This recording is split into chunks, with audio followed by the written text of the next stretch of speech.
Assalamualaikum warahmatullahi wabarakatuh.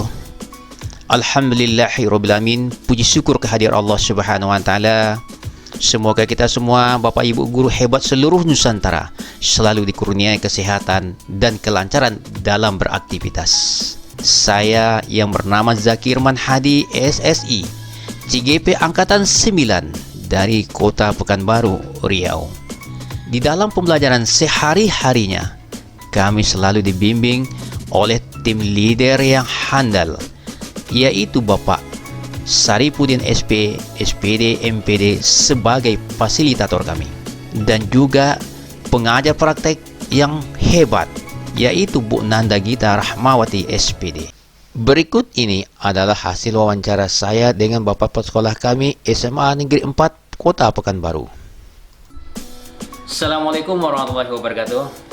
Kawan sahabat seluruh guru Nusantara yang hebat, izinkan saya pada sore hari ini untuk mewawancarai daripada kepala sekolah saya, sekolah SMA Negeri 4 Pekanbaru, yaitu Bapak kepala sekolah kita, Bapak Haji Sahid Suwarno, SPD MM.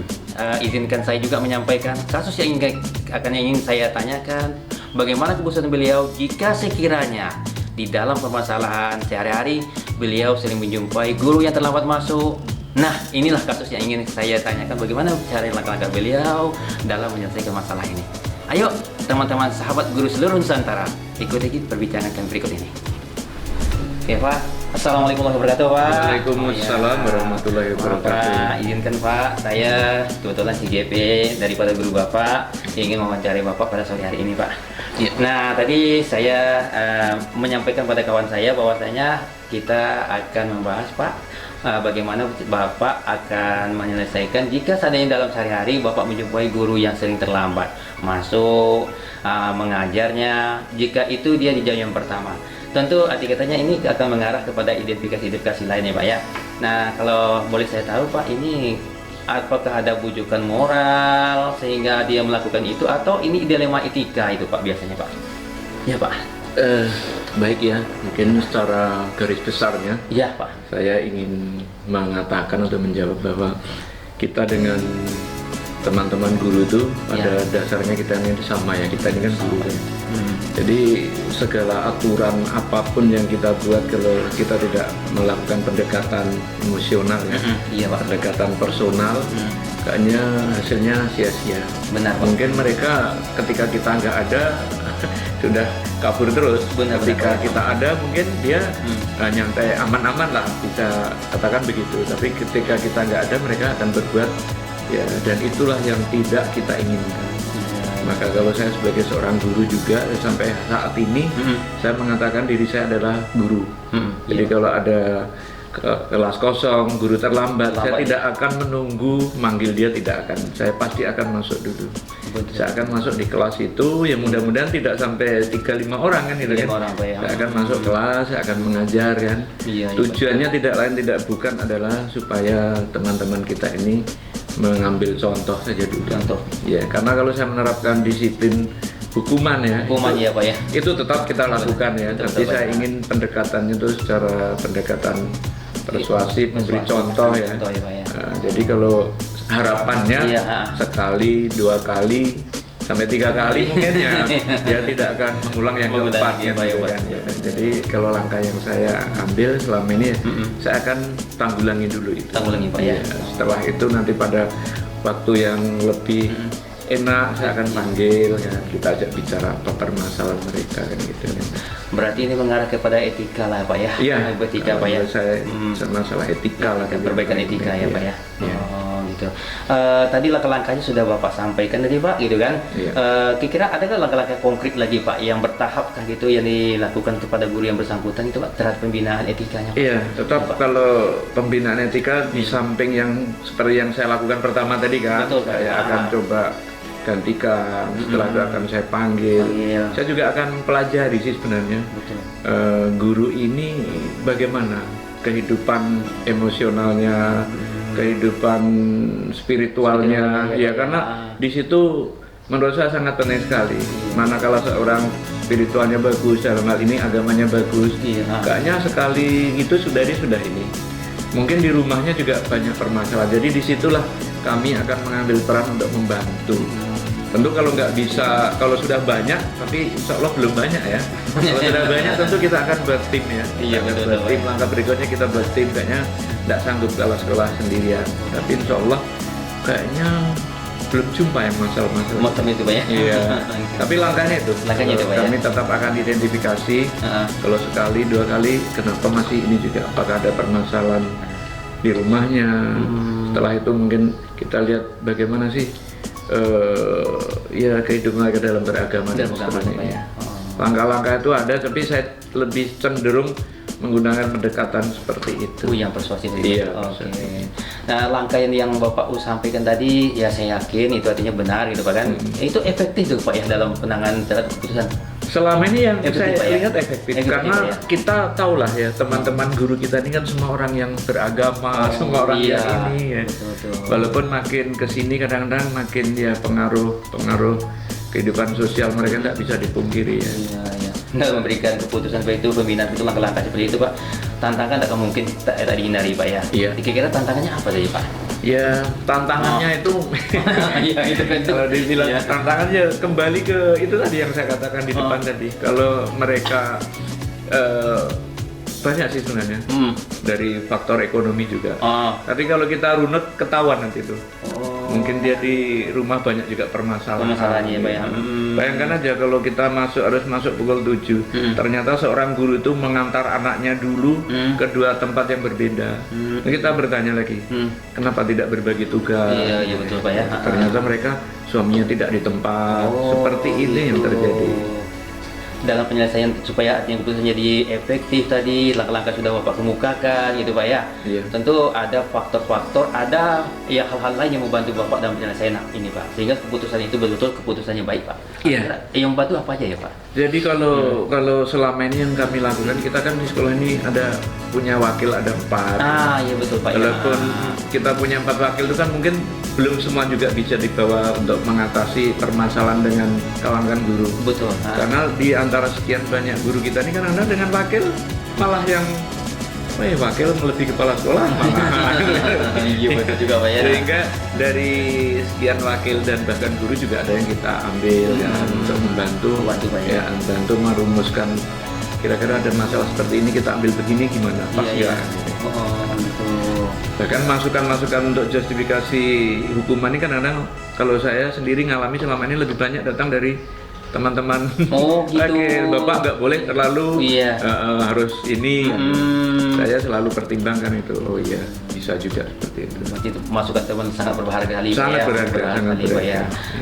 Sama Pak gini, kalau kita artinya jumpa satu hal seperti tadi itu spontanitas kita emosi gitu Pak ya. Nah, apakah Bapak langsung menjustice pada saat itu atau artinya memberi jadwal-jadwal tertentu untuk penyelesaian itu gimana? Atau gimana Pak? Saya tidak tampilkan ya, walaupun emosi saya tidak akan pernah tampilkan, insya Allah tidak akan kami tampilkan di depan guru itu. Apalagi misalnya kalau saya masuk, bisa juga membuat kesepakatan dengan guru-guru itu. Gitu. Bapak Ibu guru, Iya. kalau kelas kosong, saya tidak ngajar, saya akan masuk, Bapak Ibu guru jangan tersinggung.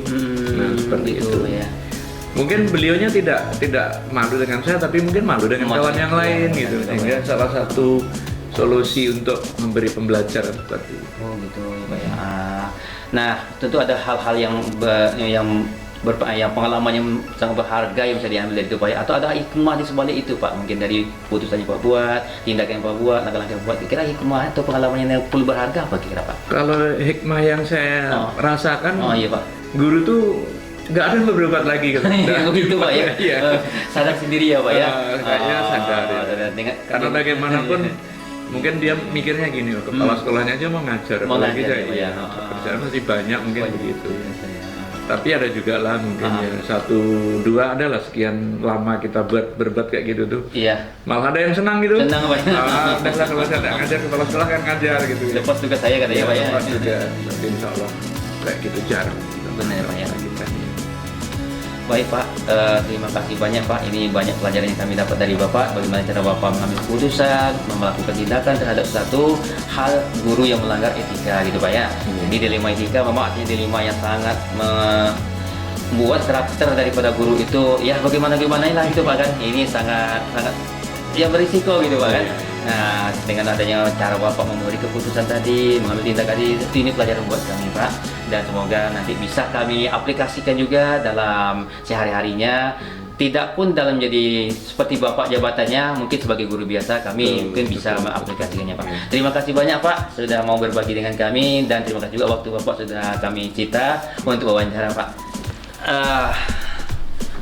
Baik teman guru seluruh Indonesia, demikianlah dari wawancara saya dengan kepala sekolah kami SMA Negeri 4 Pekanbaru. Jika ada kurang dan salahnya dari saya sendiri dan benarnya dari Allah Subhanahu wa taala. Jika sekiranya berkenan Bapak dan Ibu semuanya, guru-guru hebat seluruh Nusantara, jika ini ada hal baik, silakan diambil dan jadikan pelajaran buat kita bersama. Salam sejahtera, selamat bekerja, hidup guru Indonesia. Assalamualaikum warahmatullahi wabarakatuh.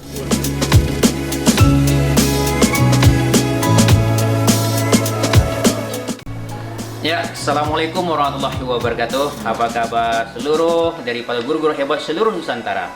Berikut ini izinkan saya untuk menyampaikan hasil daripada wawancara saya nanti dengan seorang kepala sekolah yang teman saya, yang mana kepala sekolah kita ini cukup andal dalam mengambil keputusan. Nah, kasus yang ingin kami tanyakan kepada kawan kita ini adalah kasus di sekolah itu ditemukan seorang siswa yang betul-betul malas belajar. Bagaimana solusinya oleh Bapak kepala sekolah kita ini? Nah, mari kita ikuti wawancara saya berikut ini dengan Bapak kepala sekolah kita yang hebat ini. Assalamualaikum warahmatullahi wabarakatuh, Pak Fadli. Waalaikumsalam. Apa kabar, Pak? Ya, izinkan Pak, saya Zakir Manadi ingin mewawancari Bapak sebagai kepala sekolah. Tadi saya menghubungi Bapak bahwasanya di sekolah Bapak ada anak yang susah belajar. Benar. Gitu, Pak ya. Nah, kembali ke pertanyaannya, Pak. Nah, bagaimana Bapak mengidentifikasi sehingga anak ini dikatakan kok susah belajar dan pemalas gitu kan? Nah, itu saya ingin dengar dari Bapak. Oke.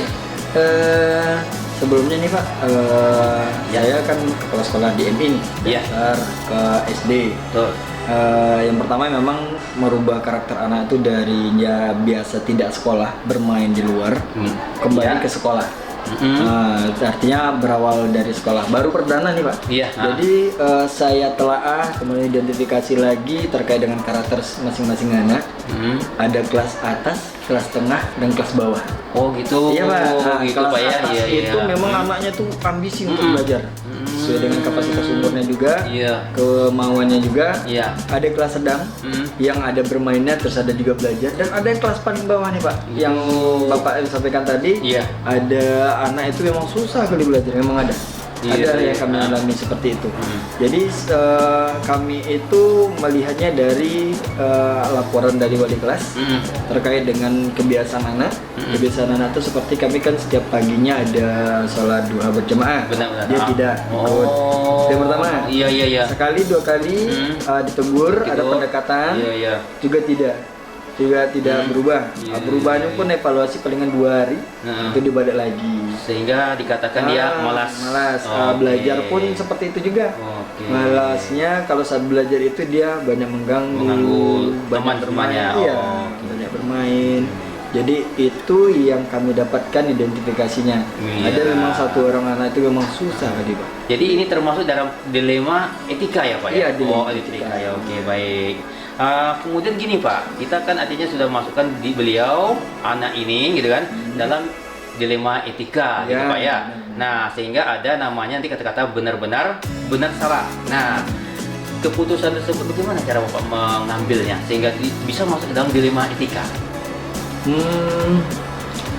Iya, kalau saya dilihat dari identifikasi tadi, Iya. untuk menentukan dia benar-benar salah tadi, memang saya harus pendekatan lagi nih Pak. Iya.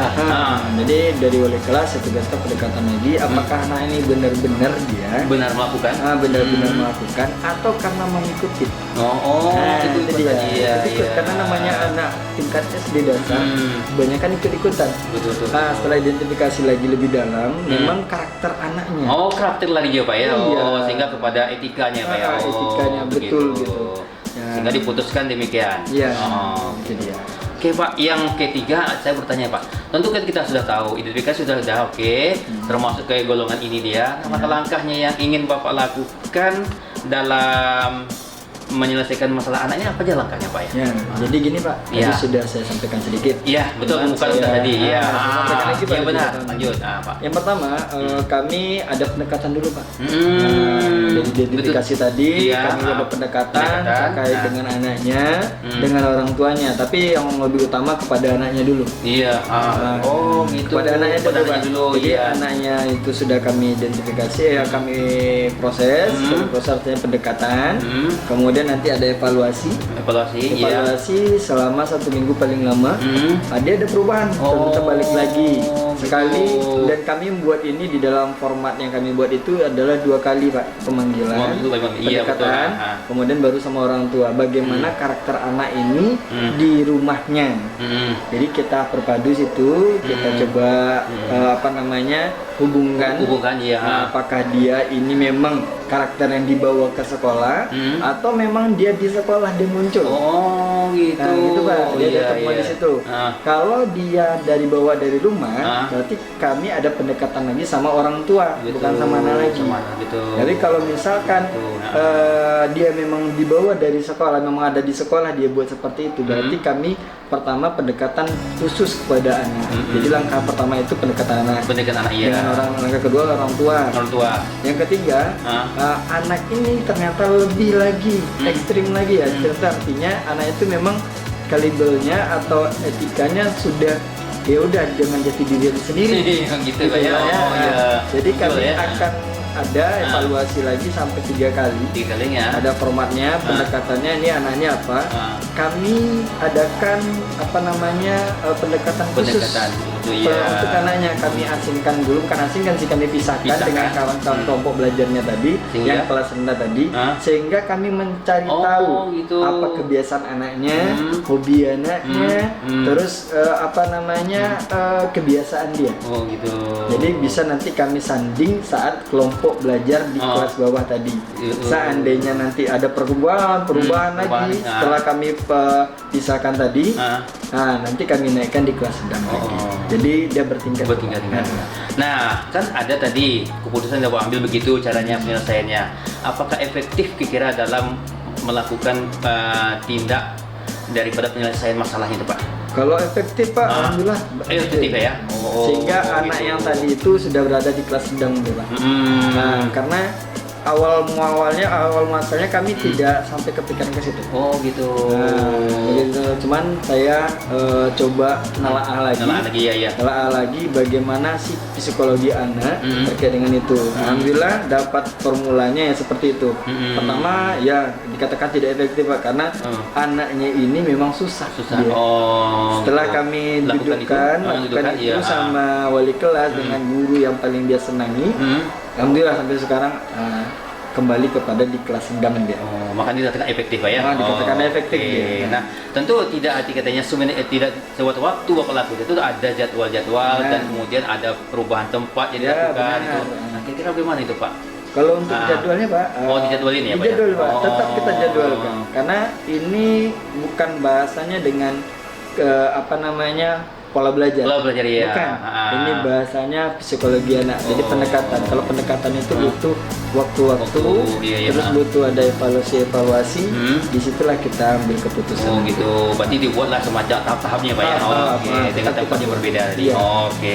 Nah, ada tantangan jelas ya Pak ya dalam hal itu. Nah, kira tantangannya apa kira yang membuat ketika Bapak mengambil keputusan apa saja tantangan yang ada muncul itu? Tantangan yang pertama itu komunikasi dengan gurunya nih Pak. Karena gitu ya. ada yang gurunya itu memang tidak mau sama siswa itu.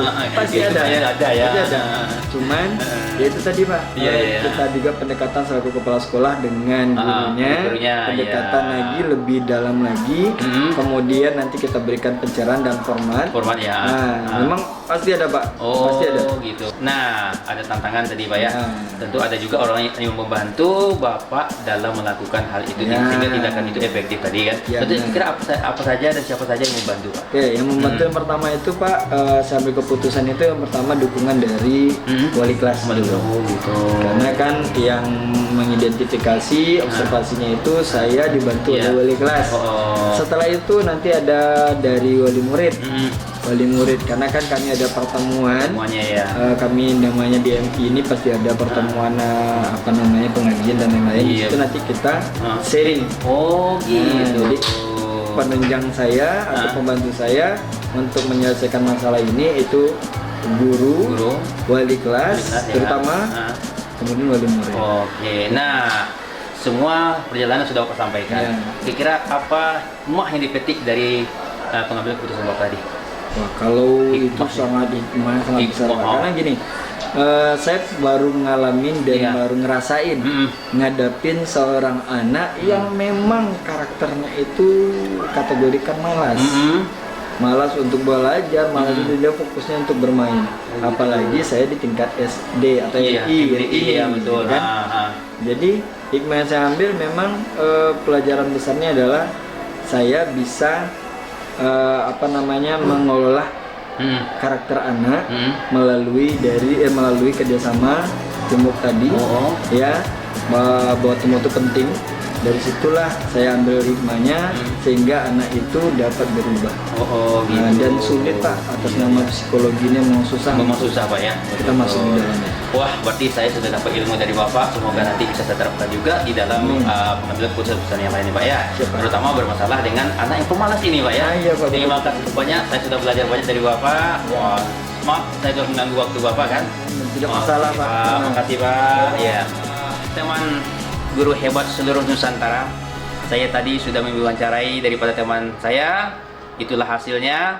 Tentu ada salah dan kilafnya dalam wawancara saya dengan teman saya tadi sebagai guru hebat dan sebagai kepala sekolah hebat di sekolahnya. Maka tentu saya bermohon maaf jika ada kesalahan dalam percakapan kami tadi. Terima kasih atas perhatiannya. Salam sehat guru seluruh Indonesia. Assalamualaikum warahmatullahi wabarakatuh. Waalaikumsalam.